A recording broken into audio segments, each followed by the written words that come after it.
Good morning, good afternoon, and good night, wherever you're tuning in. We are Slava and Jonathan, bringing you the Side Quest podcast, where we talk about character development, stories, and all things that are world building.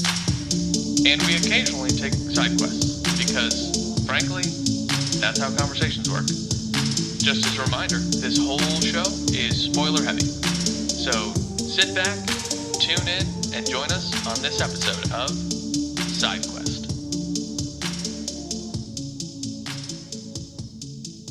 Here we are again, Slava.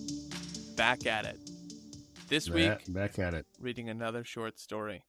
How's your week? It was good, brother. It was good. It was a repeat of last week, funny enough. Wrangling some cats, chasing down content. So I do digital strategy for my work and content strategy, and so it was a lot of chasing down of information and visuals. But despite all the cat wrangling, I was able to get content all the way into April. That doesn't mean a lot, but You got more it's quite a content than I feat. got. Are you Yeah. said you relived last week. Are you trapped in Groundhog Day? And also, how am I part of this? Well, good question. I'm trapped in something, man. It's just the past 2 weeks have been, each day has been just, well, here's the thing.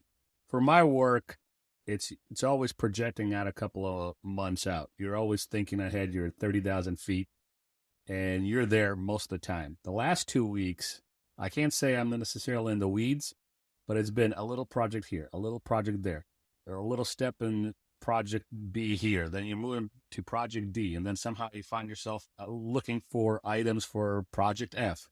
All this stuff, and none of it, I can't say any of it was overwhelming, but again, repeat. Sounds Just a like you're a little- French chef in a kitchen, just like slowly putting together.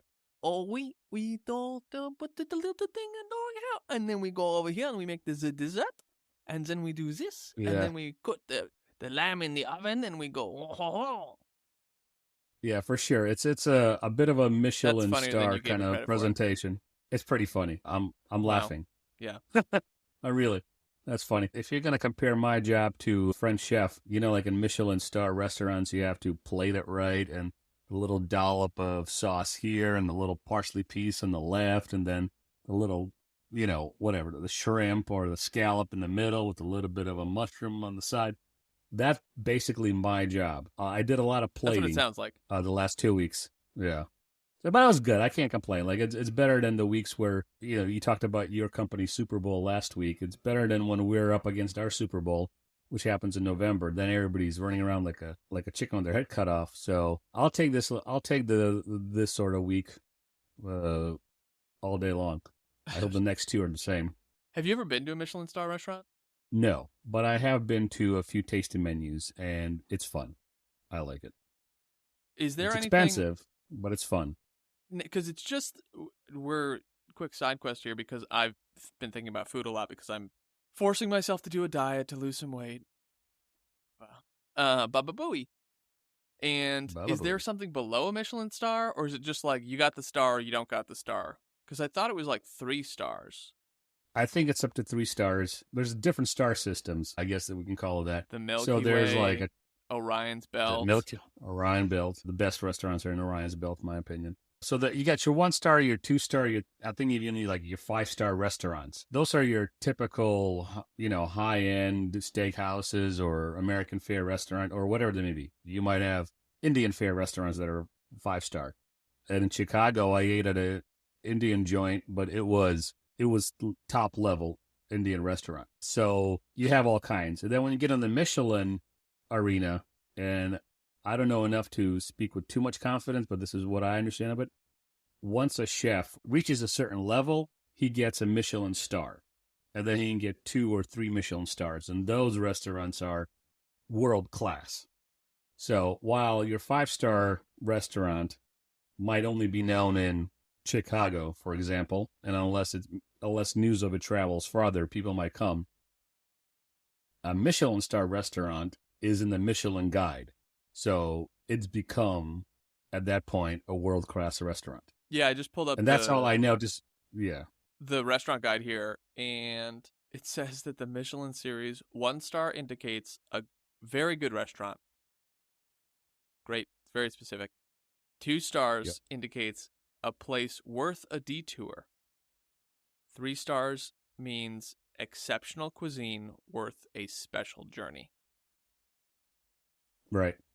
That's That makes That's sense. what those means. Well, yeah, but they're being elusive on purpose because it's all about the allure of these restaurants, right? None of these restaurants are priced anywhere close to, even think of the most expensive restaurant you ate at.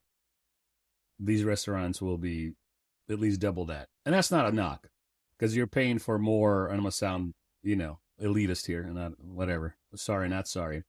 When you go to these kind of restaurants, you are paying for the experience. You're having between 5 and sometimes 12 courses, sometimes more. And you're trying a new type of food prepared by a specialist. And there's a whole production to it. It's almost a theatrical. Right, it's an experience. So you're paying for an experience. Like, if you can't afford it, well, that's not a knock on anybody. But if you can, it's a great thing to do. I think at least once in your life, I think somebody should try. If you're a foodie, that is, you should try it. And I haven't been, like I said, I haven't been to a Michelin star restaurant for a tasting menu, but I've been to a couple of tasting menu restaurants. It's a really fun experience, and you eat really, really good food. Interesting. All right, we could literally talk about this the whole time because I'm just like scouring this Wikipedia page right now, looking over some things, and I have more questions because I know that you do more exquisite cooking in your kitchen than I do. Last night I made a stew that was very mediocre. I just threw a bunch of stuff in a hot pot or not a crock pot, a pressure cooker. What's the brand? Right. Whatever it's called. The pressure cooker brand. And just some salt, some pepper. It's just very mediocre. It's just like steamed vegetables in a chicken broth, basically. Not a whole lot of seasoning, and I think it's very mediocre. But it's healthy, and there's not a whole lot in it. It's just vegetables, so... You want to know what I made yesterday? Yes. Just to one-up you. I made neck clams over spaghetti in a lemon sauce. Oui. Yeah, oui. It's actually an Italian dish, coastal Italian dish, neck clams over spaghetti. Well... My ignorance is showing, so that's cool. I mean, I'm sure French people cook clams too, but the one I made is an Italian recipe. Fair enough. More on food later. Let's dive in. Where are we going? Deep down to the deep ones. So in this episode, we read Dagon, which is a short story by H.P. Lovecraft, first published in The Vagrant, November 1919. That's a small magazine owned by his friend. The story is the last testament of a tortured and morphine-addicted man who retells an incident that occurred during his service as an officer in the First World War. After escaping a German ship, he drifts aimlessly in the Pacific Ocean and eventually finds himself stranded on a volcanic rock that he describes as a slimy expanse of hellish black mire. As he explores, he finds a canyon. Descending the slope, he sees a giant monolith covered in hieroglyphs. As the narrator looks at the monolith, a creature emerges from the water. He describes it. The thing slid into view, vast, Polyphemus-like, and loathsome. It darted like a stupendous monster of nightmares to the monolith. Possessed by madness, the mariner flees, waking up in a hospital. Continuously haunted by visions of the creature, especially when the moon is gibbous and waning, he describes his fear of humanity's demise at the hand of the creature. Suddenly, he is interrupted by a noise at the door. The story ends with him shouting, "God, that hand! The window! The window!" And that, Jonathan, is Dagon. Seems so. What I found interesting about this, and it's something that I really appreciate about authors, is when they can write a single line that alludes to the narrative itself or moments in time, and if you're not paying attention, you just think, oh, okay. So we start off with this guy in this hospital, and then as he's recounting the tale of what he'd been through, it's just a quick, hey, we were on a ship, hey, we got boarded, hey, I got away, and then the story kind of begins, right? Right. I really appreciate authors who can give you kind of a fast forward of time, but still make sure that you're tracking. That's true. It takes a special kind of writer to be able to describe a lot in a few words. I remember during my master's studies, there's this one kid that was just a genius when it came to writing. and we wrote a history paper that was on, I think, Jewish history, but it was like a specific slice of time. And to give context to his paper, he had to reference previous histories. And in 4 sentences, I still don't know how he did it. In 4 sentences, he set it up. So if you were pay attention in class, or if you read in history, you knew what he was talking about. He didn't have to explain or footnote anything, but he just had a knack for writing, saying a lot without writing a lot. And I think that's what you're getting with H.P. Lovecraft here, where he says a lot, and there's a lot of deep allusions, deep meaning, but it's a short story. It takes 18 minutes to read, but there's so much in this story. Yeah, it's super interesting. Another piece that I really enjoyed about Lovecraft himself, but also seems different today with how people write compared to what it was back then, is first person. I don't read a lot of first person these days because that's not what people are writing. And even the first person that you do write tends to be more in the person's mind rather than them telling you a story like this was, which is different. Where you believe Right. the narrator, you believe everything that they tell you, and then you go off of that information. And sometimes it's right and sometimes it's wrong. But it's the layering that I appreciate is that oftentimes these main characters are going insane, and they're so starkly sharp with their descriptions, and then somehow they just start folding into madness as you're reading it. Yeah. First person narratives that I read when I was a kid, and that included Poe and some others, are starkly different than anything I read now as an adult, even in recent memory. And I don't know, I think writing has changed, culture has changed, all that stuff. But it's nice to be able to go back to authors like this, and Yeah, the dare writing I style is say super it's different. yeah. I It's was gonna say, dare I say, a little bit nostalgic. That's true too, right? It's old Yeah. enough that you can tell that it's been written in a different age and a different time, but it's Yeah. present or modern enough that you still comprehend it. It's not like stepping back into read Shakespeare and you go, "What do these words mean?" Speaking of words, did you catch some of the interesting words that are in this story? One is where he describes the creature coming out of the water, and he calls it Polyphemus-like. Do you know where that's from? You know what Polyphemus is referring to? Because I'll tell you Uh, if you don't. I don't recall. Poly means many. Yeah, Femus means, don't tell me, many limbed one? probably. Although the the allusion I want to point out is Polyphemus is from Greek mythology. That's a name of a famous Cyclops that was Oh, blinded by Odysseus and Homer's Iliad. Iliad. Yeah, I remember the monster asking what his name is, and he tells him something that translates in English is to nothing. So after the Cyclops is blinded, he's running around screaming, "Nothing has hurt me," or "Nothing has attacked me." And so the other Cyclops are like, I guess like the gods are messing with him. So just a little side quest into. So I guess what I'm trying to forget aside, it's not really a side quest. What's interesting is so this creature that comes out of the water that our narrator sees apparently is one-eyed. Is that what he means? No, because he says Polyphemus-like? Polyphemus like. And then I remember he described the eyes. I can find it, but keep making your point. He didn't have just one eye. Well, that's my point. Yeah, just a few I lines want. before it says, grotesque beyond imagination of a Poe or Bull War, they were damnably human in general outline despite webbed hands and feet, shockingly wide and flabby lips, glassy, bulging eyes, and other features less pleasant to recall. Curiously enough, they seem to have been chiseled badly out of a proportion. Blah, blah, blah.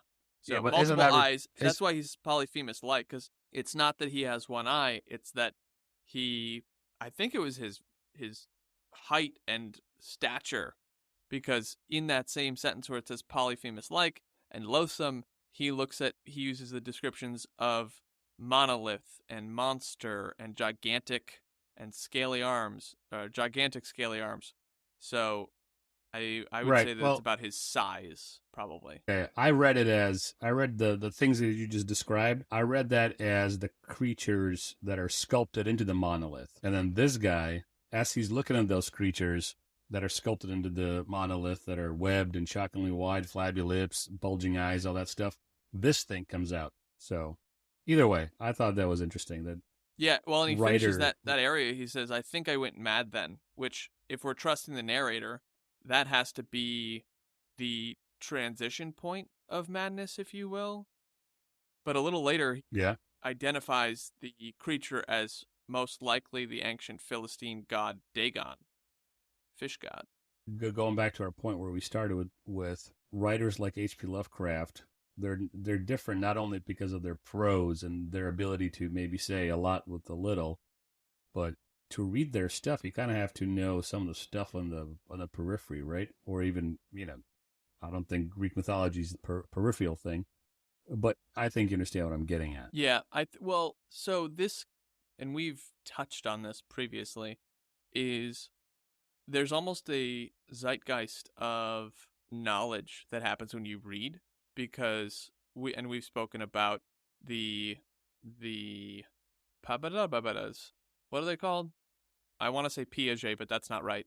Pastiches? Pastiches. Thank you. We've spoken about the pastiches where authors are giving an homage, or they're giving some sort of tip of the hat to other writers. Lovecraft is doing the same thing here when he mentions Polyphemus, PH, blah, blah, blah, because you have to have read the Iliad, just like you're saying. So as you read more, you step into this, I guess I'd call it ancient library, that is people who write and people who read, where Yep. you can reference something if it's relevant and use it almost as an adjective, like he does here, to address whatever that character is looking at.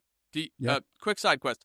Tell us what a zeitgeist is. All right. Well, in layman's term, and that's That's the what way we're I looking know for. it, is like everything that's around us, like the marketplace of whether it's ideas, knowledge, it's in the general sphere of human experience. And when we say in the current zeitgeist, out there in the zeitgeist, it's right now in the last, I'm going to say this, the experts might disagree, but in the last like decade, what is going on in our society, in our culture? That's the zeitgeist. What's going on in the current zeitgeist, as they say, like, or out there in the zeitgeist. That's the way I Defining a understand spirit or mood of a particular period of history as shown by the ideas and beliefs of that time. it. Less rambling than what I just said, but yes, there we go. Yeah. Yep. Interesting. So, anyway, learning new words. You're welcome. The Dictionaries podcast. What? This is the Dictionary podcast. Are you trying to stay tuned next week where we read dictionary to you? That's it. That's the podcast. Can you use it in Do a we start with the sentence? A's? We'll start in the B's.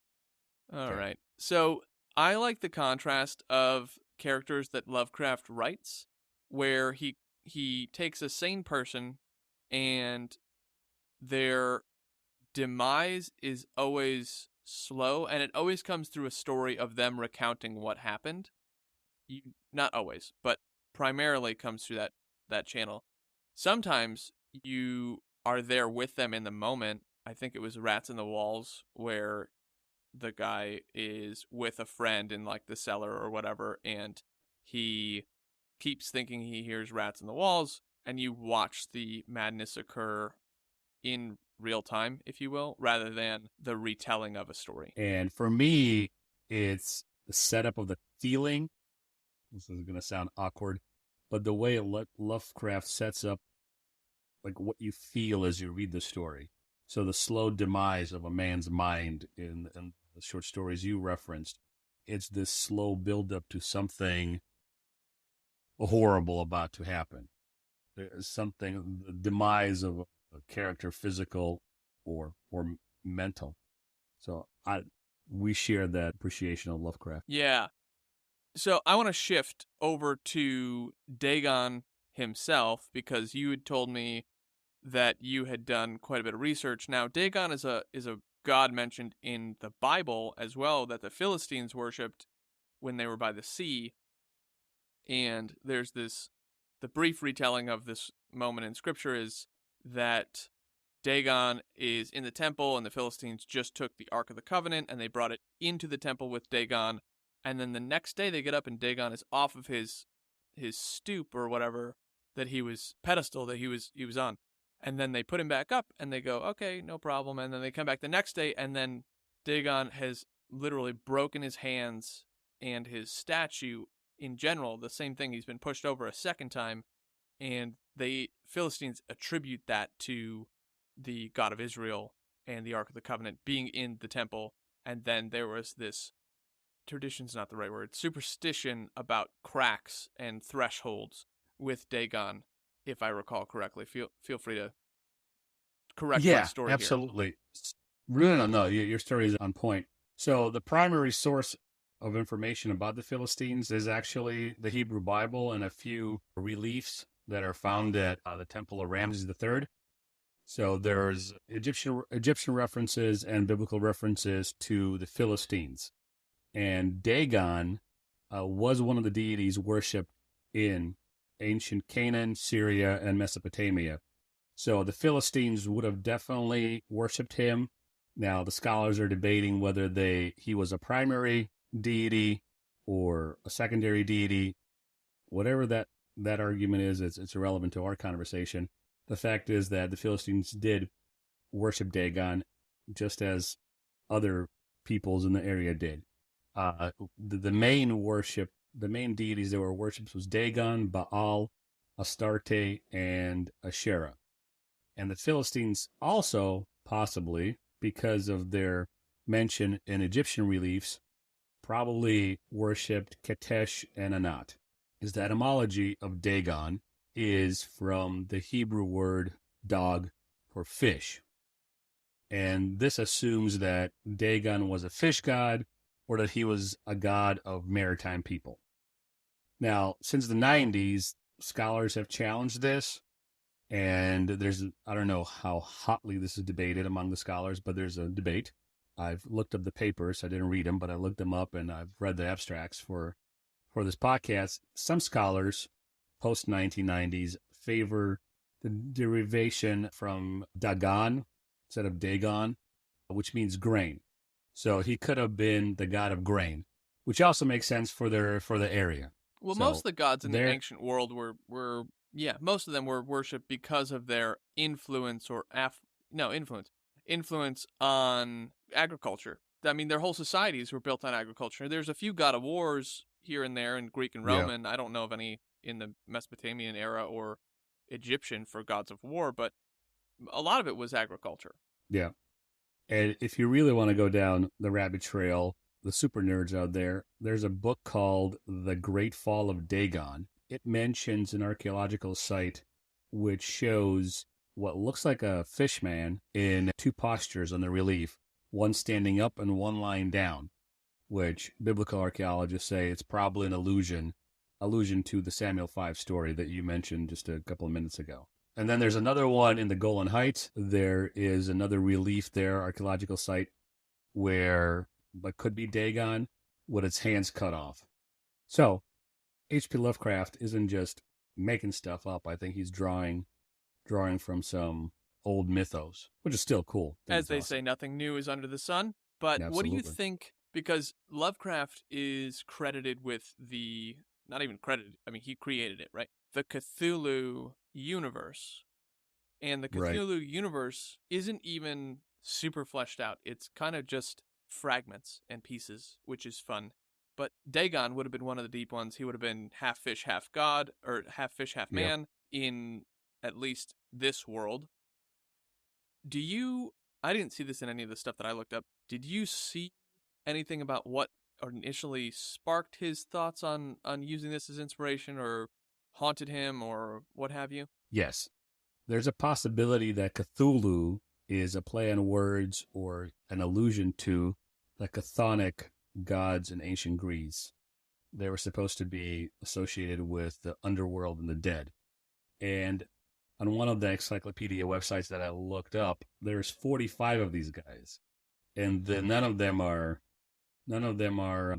pleasant, just like each one of the H.P. Lovecraft's monsters. in the Cthulhu universe. 45 gods of the underworld? That doesn't sound right. I'm looking at it right now. You mean from different cultures? Did I mishear you? No, from the Greek culture. That doesn't sound right. So Hades, actually, this is a side quest that I wanted to go on a little earlier when you mentioned Hades and Persephone. Hades is the only god in the Greek pantheon who was faithful to his wife, and he only got to see her half the year. So Hades married Persephone because things happened, and he let Persephone leave the underworld for half the year during spring and summer, and then she had to come back for fall and winter. And Hades is, unless someone has a story that I've forgotten, Hades is the only faithful god, which is interesting. Death is the only faithful god in the Greek pantheon who never cheated on his wife. Ever. Yeah. Well, the site I looked up, the site I looked up on was just like an encyclopedia of Greek mythology. It lists 45 gods, or some of them are demons, I suppose. So there's some of them are monsters, some of them are spirits, but okay, so they're not gods. They're called gods. They could be demigods, they could be arch demons or devils, but they're not gods necessarily. The classifications. Fair, no. Like the encyclopedia in the heading classifies them all as gods, but when you go into each subheading and they're described, some of them are demons, some of them are archdemons, some of them are spirits. Yeah, okay. So that makes more sense. That's fine. The spirit realm, and this is a side quest, but also like relevant to meta ethics that run the natural world. The spirit realm lives in a hierarchical structure, and there's no way around that. That's well, I don't really have an additional point here, I guess. Outside of literally ruining the rest of the podcast to go down my ramblings of the spirit realm. So I'll just leave that at that. The spirit realm runs on hierarchy. Fair. What did you think about this compared to some of the other stuff we've read so far? I have a hard time comparing because they were all very different. One was fantasy, one was, 1990s horror. It's a pastiche to 30s hard-boiled detective novels. Out of all the Lovecraft that I read, this would make the top 3. I like this one. What do you like about it? Is that about a good enough answer? What stands out to you about this story from Lovecraft versus some of his other works? I like the setting. And by setting, I mean that this is a last will and testament of somebody. So he intends somebody to find this, right? And as he jumps out of the window, this is a warning, if you will, or maybe just, an unburdening of everything he's feeling and thinking. Either way, this note is going to stay on that table. He's going to careen himself out of the window. And one of the things one of my 3 thoughts, I'm going to shove it in here, that I thought was interesting, just thinking about the story and the world, somebody's going to find this. And that somebody will have one of 2 reactions. Either they're going to just dismiss this as the ramblings of a lunatic, or it's going to spark an interest to go find this place. And look at this monolith. So that's what I liked about it. What my imagination created the story behind the story. I enjoyed that. Yeah. So one of the things that I really liked about this, well, Lovecraft in general, but this story in particular is, and I'm going to contrast this with A Study in Emerald, this left me with a lot more questions in a shorter amount of time where I would enjoy a fuller novella of it because there's just a lot of unanswered questions. There's a lot of alluding to things that happen in the world itself, and what's going on with the character and the state of unrest that he's found himself in. So I certainly like this better than A Study in Emerald. And I separate the first piece that we read, which was Sanderson, as its own item because it's like a sliver of a fuller Cosmere, as he calls it. So of the 4 that we've read so far, I would say that this is my top one. And my second one would be the Umni's Last Case because I really liked the imagination there. And then my third would be A Study in Emerald so far. And that's just because I was the rating is entirely based on the fact that I was hoping for more Lovecraft in it, and Right. that was my expectation. This is not an objective stance. This is just my perception going in, expecting one thing, getting another, and the other thing that I got wasn't bad. It just wasn't what I wanted. You ever have that with a meal where you go in and you go, oh man, I really want some pizza. You go back to New York and you have a slice and you go, this was not good. And then you look up and you go, oh, well, it's because I went to Sparrow's. Every time I go to Sabaros, that's what Yeah. happens. Yeah. So, But I totally, jokes aside, I totally get it. And gun to my head, if I was to rate the stuff that we read, I would rate Sanderson as 1, this as 2, These Last Case is 3, and Gaiman is 4. And again, those are very arbitrary. They're not necessarily like a value statement of the books, but Sanderson 1 because I really like the way Sanderson writes. I'm very, very happy that you introduced me to him. So, and I like the story. So he's number 1 just because his style stands out to me above a lot of other writers that I read, am currently reading. I feel like I'm influencing you here, but I'm all right with that. And that might be it, and I'm okay with that too. But Words yeah, in my but for mouth. me, they're all so different. Even though some of the genres cross, right? They all stand out on their own. Yeah, well, that's part of the At reason least we picked them. It's the rating is literally just your feel on which books you liked more than the others, because you have opinions and thoughts on why you liked one over another. This isn't an objective rating system that we're No, not at all. espousing to the greater workings of the internet. What are we reading next time? Next time, we're reading The Raven by Edgar Allan Poe, which is not a short story at all, but a poem, and so Yeah. that'll be fun. Poetry.